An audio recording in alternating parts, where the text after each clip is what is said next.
Hi guys, how's everybody doing? I hope you had a really brilliant New Year's Eve. We're into 2025 and yes, I'm still telling these stories. I was actually wondering the other day, I've been doing this for about 5 years now.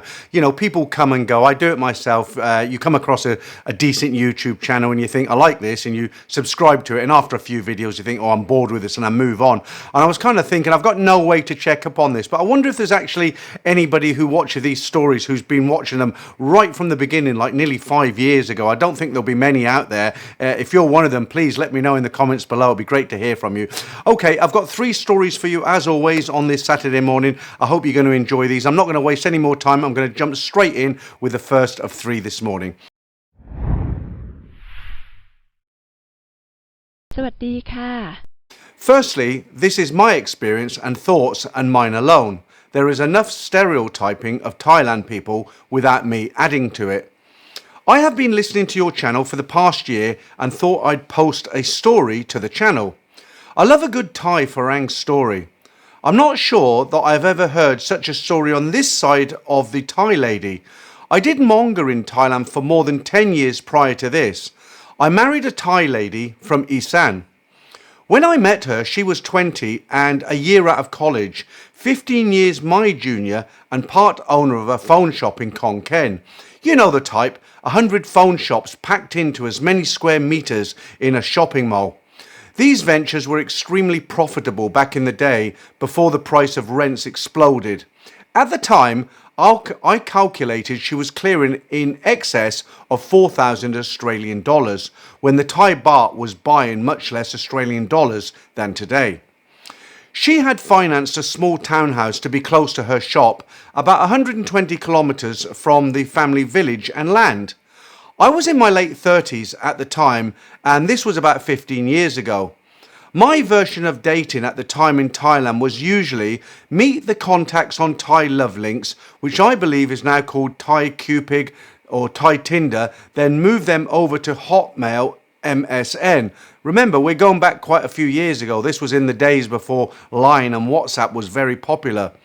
Most of the Thai girls were quite proper, usually showing up to a meeting with a chaperone, and with the language barriers, it was impossible to bed them on the first day.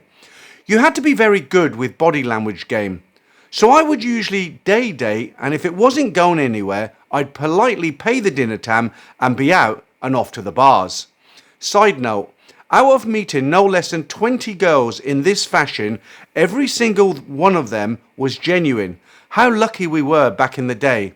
Many of them became second dates and only a few became exercise partners. Mind you, some of them were pretty much still in the running, only I chose to cut them off as things started to become more serious with this one girl.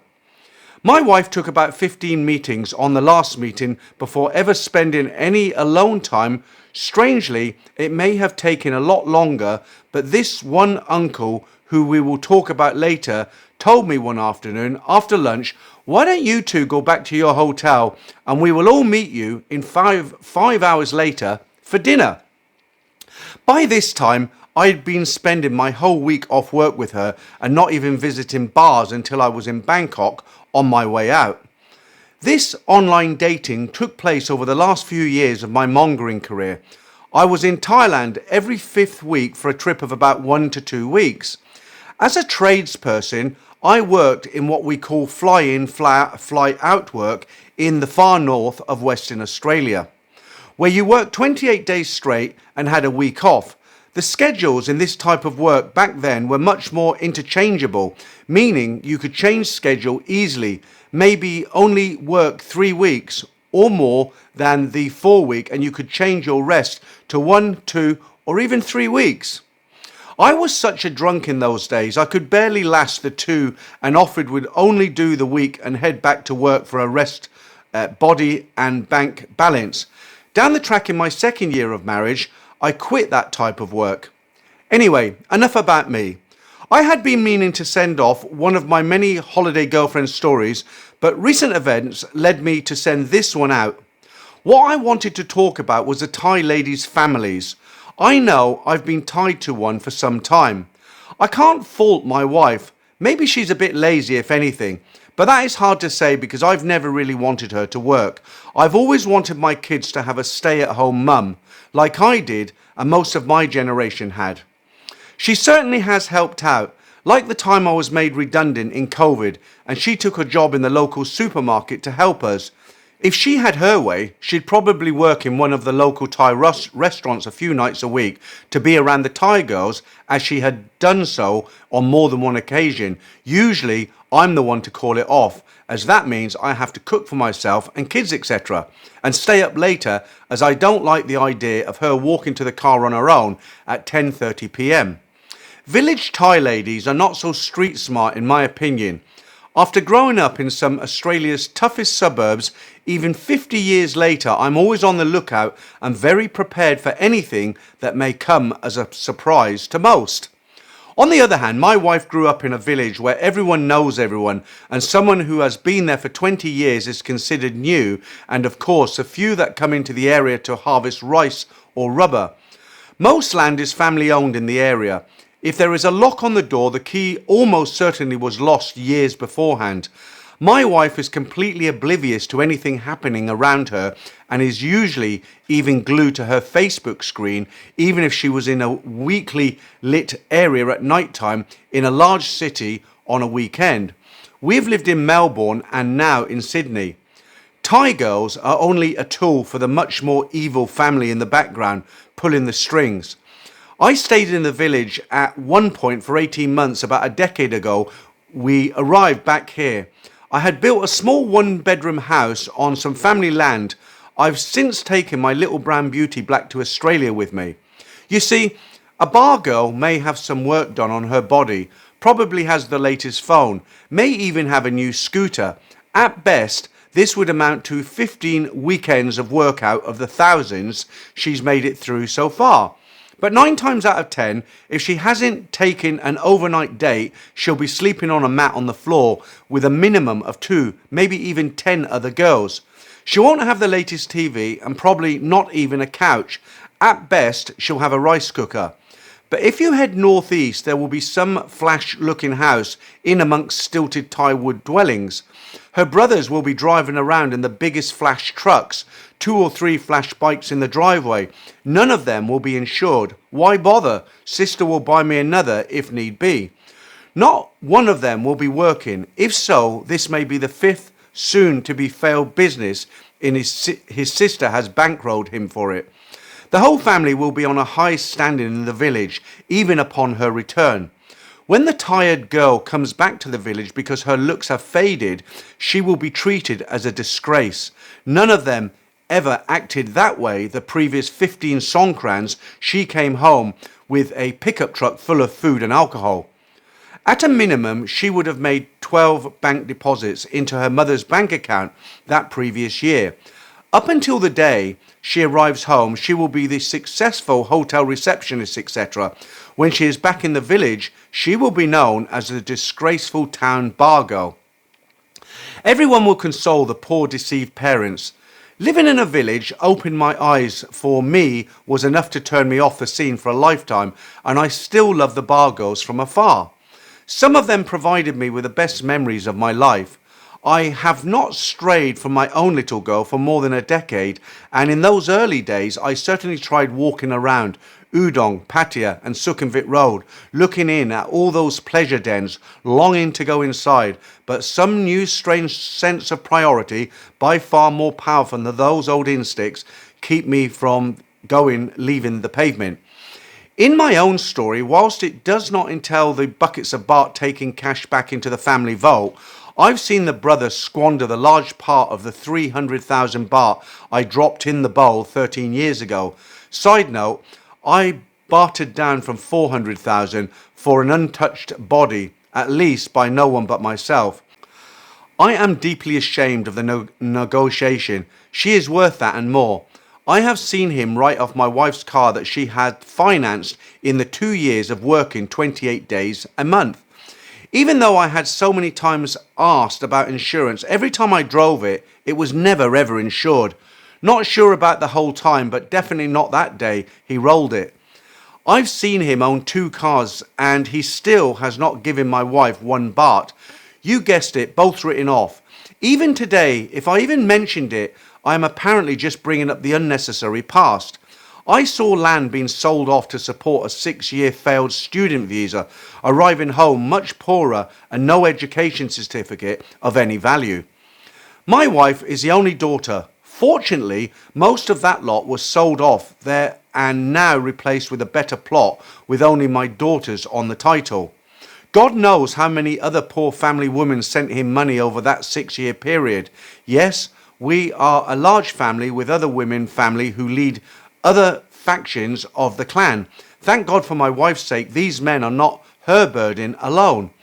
I don't know how many times I have seen my wife become oblivious to those around her. Saddening, but even her own children are not noticed until whatever needs fixing is solved. While she is in damage control for the family prince, all of her own responsibility or dreams are shoved to the side. I just had a funny thought. I'm damn sure all your listeners have certainly come to the conclusion, in fact, this is not her brother, but her husband. Sorry, guys, but that's not the case. She is in fact mine, but I tell you, if there has ever been a time that I have felt like leaving her, you can be sure it is something to do with him. The parents, on the other hand, I would pretty much do anything for. That is unless I catch on it is related to the prince. For my own sanity, I give my wife housekeeping, which in my parents' generation in Australia was common. Looking after the house is not something I could do and give her credit for, and is certainly worth something. I know what I give is much more than is needed to fill the fridges and clothe her and the kids, but I don't care for anyone that knows a Thai woman. You know the sacrifice she has made to leave her kingdom with all things so good to be here with an overaged old farang like me in a rapidly deteriorating country such as Australia. In the past, these women grew up believing that countries like Australia, UK, USA were so much better than their own and had dreamed about marrying a foreigner. A few of my friends still on the pavement say this message is becoming outdated with so many leaving for the dream and discovering it wasn't quite what they had been led to believe. This is pretty much only a girl from the village's dream. It is extremely uncommon for a high soul to be anything short of repulsed by the idea. I just hope most of the change in my wife's purse gets passed over to my poor old mother's-in-law shabby handbag, and I hope not challenged into the lazy brother's pockets. I want to say I trust my wife, and I do, but never would give her permanent access to my bank account. Let's just say I learned early in the experience with some baht I had laying around. Any Thai family emergency will always come before my sense of security, and my wife would literally give her only baht, which may be in fact be mine, to help out a family member. In our case of a family of 2 parents, 1 brother, it is only the brother who would always think of himself first, and the parents have certainly over the years came at me with the agenda towards helping the brother. Some happily married guys will say their Thai wife is not like that. I won't debate that. I'm sure that is the case for some. But this is my situation, and I take precautions to protect myself and her in many ways that she wouldn't fathom, and believe me, to be wrong for not wanting to help. I have learnt to not take this to heart, and it does not mean that she is using me in any way or that she doesn't love me.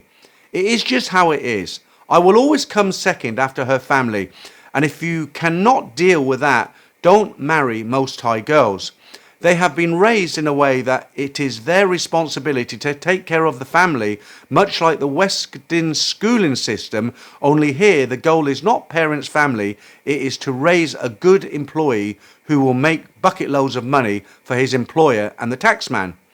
Try and tell most of that and you will be ridiculed. Even before we married, an uncle who had the best English out of the bunch due to working on a cruise ship and had even docked in an Australian port for a few weeks. He wanted me to sponsor him into Australia.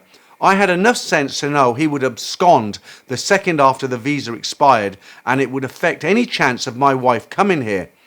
I did sponsor that guy years later once my wife was permanently, and as expected, he was an illegal immigrant for a few years. Often he would roll up on our doorstep penniless and staying until I would ask him to leave after a week or so. I know every time I put my foot down, I am being judged by the whole family. But at the same time, that is why I am independent, even supporting the whole family who resided on my wife's land in the 18 months I stayed in their country. I hear all the stuff on the internet about never support your woman. My belief is that I am the man and it's my responsibility to look after anyone I choose to be in my care. I don't want my wife to work. If I did, I might have grabbed one of the many here in Australia who think they are equal to men.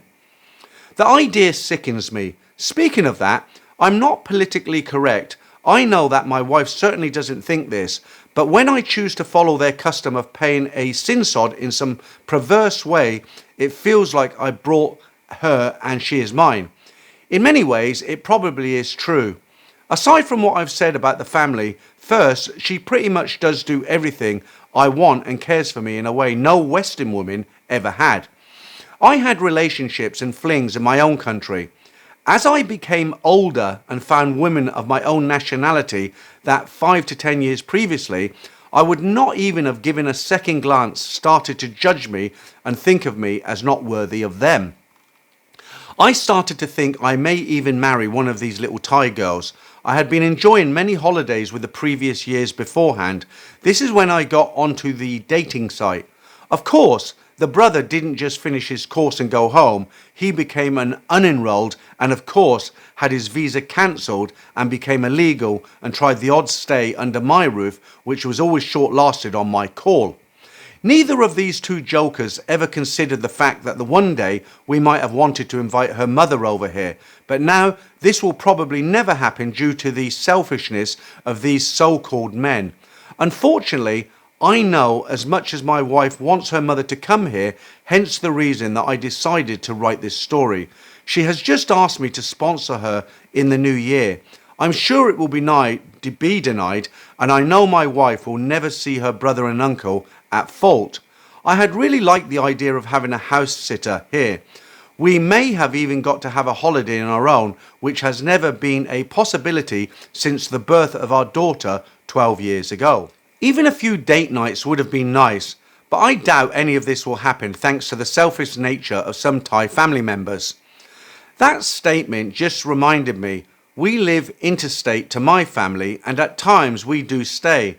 I would never dream of showing up without, at bare minimum, a few days of food for my family. These Thai men have never once contributed to an ounce of nutrition to the household that I have housed them in over the years of a minimum of 6 months. Typical Thai scenario. You come in after work and you're confronted by 2 adults with 10 plates of food spread across the table. The kids eating Aussie food and most of the 10 plates end up in the bin the following day. Not sure about most Thais, but aside from som tam, my wife won't eat the same food a few days in a row. I don't think twice about it. If it's just her, sometimes I'll just take it to work the following day for lunch. But when my unwanted guests show up, talking in a foreign language in my house in Australia, it really offends me. If they brought their own stuff, the language would not bother me as much. Look, I know I may seem like a complainer to some, but I care deeply for my wife. Everything I do is for her and our children. I respect Thai customs and I love Thailand. I fell in love with her, Thailand, well before meeting my wife. In fact, I married just to be closer to her and one day soon to spend my final days there. I love how Thai people are. Mind you, some of the things I love most about my wife in Thailand are now the same things that annoy me most about her here. Until this part of Thailand is eliminated in poorer regions, the poor who are hard workers never get the chance to get ahead and afford their own retirement and set themselves up because the people above and around seem to be forever sucking the life out of them. This keeps the unfortunate offsprings in a never-ending cycle. I wanted a traditional style family that seems to be lost in my Australian culture. A stay-at-home mum who looks after her husband. I don't want a wife that is trying to be equal to men. I want a wife that is content with being a wife and a mother and enjoys the bedroom activities, which has improved every year since meeting her, and that's why I've married a Thai with all of her faults. Thanks very much, Tony. So that's a really good explanation. If you one of these guys, you've come to Thailand, you've dated a girl, and you can't understand. I've seen bar girls have whipped out photographs that hang down here of their mothers, and mothers. The Thai girls look at their mothers literally like gods. They're so devout. They're so the family comes first. That's what I'm trying to say. And everything this guy has said in this story, okay, I mean, some of it was a little bit harsh. I'm not quite sure that old Thai men are as he described. It was a little bit harsh at times, but you do have to understand that however much a Thai girl loves you, you will always be second in the queue. You'll never be first in the queue. Family always come first, and mother as head of the family is almost a god. Okay, so if you can deal with that, then you might be able to have a successful relationship. Right, let's jump into story number 2. My name is Jess. I'm 59 years old and work as a general contractor in California. Here's a story of my first trip to the Philippines, in case anyone is interested. I had dated many Filipino women here in Los Angeles and grew to love the culture. In 2013, I married a beautiful Filipino ex-girlfriend I had dated from 1988 to 1997. I guess I was still in love with her. She often asked me to travel with her to the Philippines, and I jokingly say I wouldn't return once I visited. Unfortunately, after being apart for 15 years and rushing into marriage, it didn't work out. After the divorce, I wasn't actively looking for love. However, in 2018, a buddy of mine met a great Chinese lady and invited me to go to Hong Kong with him to meet her and travel. I agreed, but realized I'd be a third wheel, so I decided to head to Manila on my own after a few days in Hong Kong. In February 2018, I arrived in Hong Kong, which was chilly that time of year. After some research on where to stay and what to avoid in Manila, I joined a dating site to meet women before my trip, a decision that worked out well for me. When I landed in Manila, I overpaid for a taxi ride to my hotel to Makati, but I didn't mind. The driver was friendly, so I tipped him extra. I was surprised by how modern and clean parts of Manila were, certainly better than I expected. Sure, some areas weren't as nice, but I loved where I stayed. I contacted a woman I'd met on Filipino Cupid, and she came to see me via Uber, now called Grab. That same day, she took me to another lovely area in Makati. After some drinks, we returned to my hotel room. Even though it wasn't the ideal time of the month for her, we still had a great time together. The next morning, I woke up with a sore throat. I wasn't prepared for the weather change from cold Hong Kong to hot, humid Manila. After she left, I explored more of the city.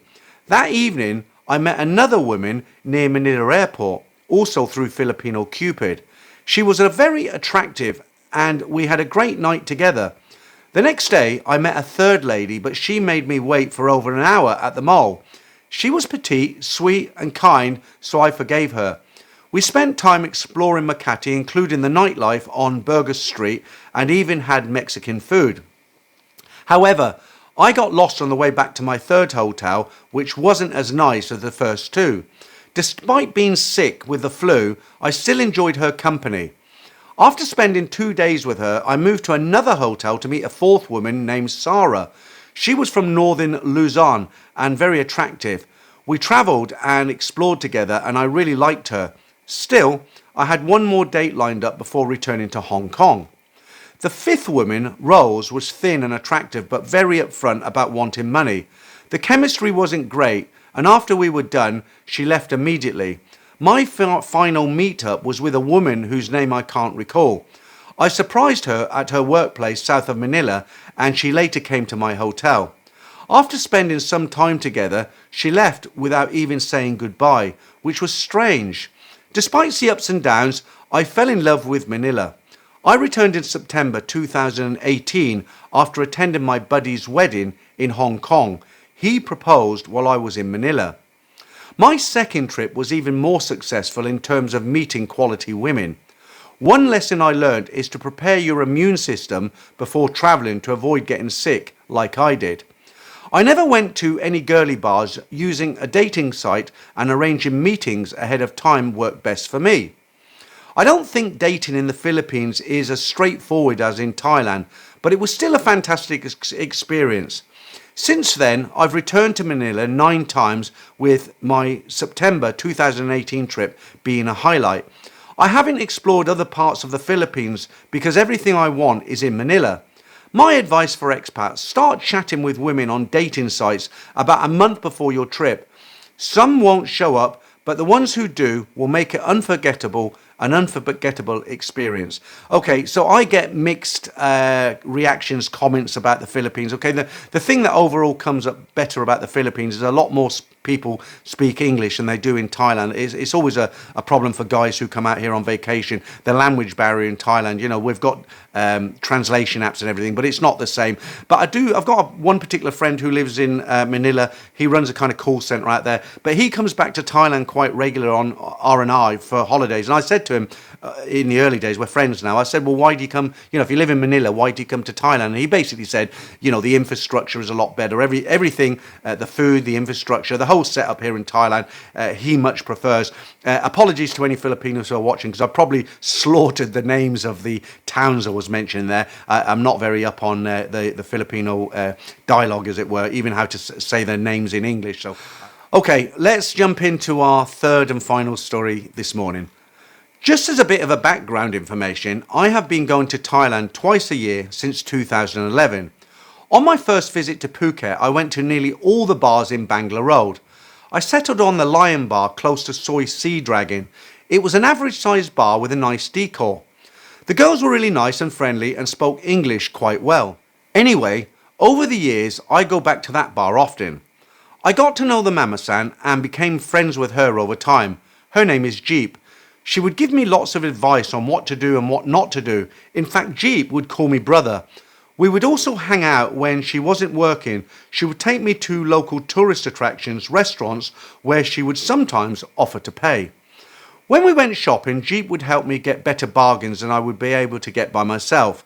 My relationship with Jeep has always been just good friends and platonic. Over the years, I would never tell Jeep when I was coming to Patong. I would always drop off my bags at my hotel first, then make my way to the Lion Bar. As soon as I walked into the bar, Jeep would hug and kiss me, and she would offer me a drink. I always bought drinks for her and whatever girl she recommended. Sometimes I would stay after the bar had closed and would buy some street food for the girls. I am aware that I am a walking ATM machine to the girls, and that's fine by me, as I'm getting lots of attention. I also enjoy speaking with them all and making jokes. Around October 2015, I was back at the Lion Bar. Jeep knows that I don't normally stick with just one girl. However, on this particular night, Jeep approaches me and says, "Rick, can you help me with my niece? She's come to work in this bar and she needs to make some money. Her name is Sandalay." Apparently, Sandalay had been working in the bar for just 2 weeks, but Jeep had received several complaints from customers about Sandalay, so Jeep asked me if I would bar find Sandalay to find out if she really was suitable for bar work. Sandalay was not really my type, but I agreed to help out, so I sat with Sandalay in the bar and bought her a drink. Her English was non-existent. She would sit there accepting free drinks which she knew how to ask for, and would force a 5-second smile on her face when I tried to engage her in conversation. After a while, I told Jeep that I would like to take Sandalay back to the hotel for more drinks and maybe engage in some aerobics. Sandalay was absolutely terrible. She just lay there like a starfish. There was absolutely no emotion or effort from her, no physical participation from her at all, except she did manage to say, "You like?" at the end. The next morning, I wanted her out of the room as quickly as possible. She was probably the most boring Thai girl I've ever met in Thailand. I compensated her for her time and gave her a little money for the taxi, and she left. Later on in the day, I met up and had lunch with Jeep, who wanted a full, detailed report on Sandalay. I explained she wasn't suitable for the bar and told her the reasons why I thought this. Jeep spoke to Sandalay on the phone, and I never seen Sandalay in the bar again. About 6 months later, I visited Patong again and found myself once again in the Lion Bar speaking with Jeep. Jeep told me that Sandalay had gone to Bangkok to work. She also introduced me to Sandalay's older sister, me, who spoke quite good English. I found out later that Me had been widowed for 15 years. She only had one child. That child, believe it or not, was Sandalay, who was actually her daughter and not her sister. Sandalay was about 20-something when I met her. Me was not really my type. She was older but quite attractive as she'd been working outside. Her skin was fairly dark. She looked fairly fit from the work she did. I didn't try to make a move on Me, but I continued to have several different relationships with girls that worked in Jeep's bar. On my last night, I decided to leave the bar early alone as I needed a good night's sleep for my long-haul flight the following day. I said my goodbyes to all of the girls and I bought a round of tequila shots for each one of them. They all said, "Rick, don't leave tomorrow, stay for a few more days," but of course I couldn't and left the bar. I couldn't have been more than 50 feet from the bar when I felt someone grab my hand. I thought it was another girl from a different bar trying to rope me in. Yes, it does happen. But no, it was Me. I just looked at her. She said, "Rick, I want to come with you." I thought to myself, why not? It's my last night and she's a very nice lady. A few more feet closer to the hotel, I suddenly had a horrible thought. What if she's the same as Sandalay? Have I got another starfish with me? Thankfully, Me was the complete opposite to Sandalay, and I had a very enjoyable evening. The following morning, we slept in, and I was running around trying to get my bag packed so as not to be late for my flight. Before leaving the room, I picked up my wallet, took out some cash as I wanted to compensate Me for her time. However, this backfired because Me became extremely angry, walked out of the room and slammed the door behind her without taking any money. Me had called Jeep and told her what had happened. Jeep turned up at the hotel and very kindly offered to drive me to the airport. Jeep basically explained to me that Me only came back with me because she really liked me and was not that type of girl, obviously because she'd been working outside. By offering her money, I had totally insulted her and she lost face, which is a very bad thing to do to somebody in Thailand. I apologised profusely and asked Jeep to call me and I explained that I didn't mean to insult her. Jeep called me, but she would not speak with me as she was still very angry. I later asked Jeep if Me knew that I had been with Sandalay. Jeep replied, "Of course, yes. I told her you were a very good man." I felt really strange about all that had happened on this trip. Jeep assured me that she would speak with me and explained everything so that when I come back on my next holiday, everything would have been smoothed over. 5 months later, I was back in Patong. I headed over to the Lion Bar, but it was gone. Or should I say, there was a bar there, but it was no longer the Lion Bar. Jeep was also gone. I later found Jeep on social media and she explained to me that a French guy had brought the bar with his Thai girlfriend and the Lion Bar has now moved to the other end of Bangla Road next to Starbucks. So I head down to the new location. I meet up with Jeep, but all the girls I knew in the old Lion Bar had gone and there were only 4 girls in this new bar. They were much older and looked tired compared to all the other girls I knew. I didn't know any of these girls. I decided to start drinking in lots of different bars rather than sticking to one bar. Jeep eventually met an Australian guy who married her and took her to Melbourne to live. As far as I know, everything worked out well for Jeep, which makes me feel happy for her. I also found out later that Me had forgiven me for insulting her and accepted the fact that I was just naive about the situation back then. It's been a few years now since all this took place, but I still speak to Jeep through social media and apparently she is happy in Australia. And as I said, everything worked out well for her. Thanks for reading out my story. I hope your viewers will enjoy it. Well, I certainly enjoyed listening to this story, or reading this story, I should say. And the first thing that struck me when I read this story was what's often a very sad situation is a guy will come to Thailand, he'll spend a couple of weeks in a certain area, be it Pattaya, Bangkok, Hua Hin, or in this case, Patong in Phuket.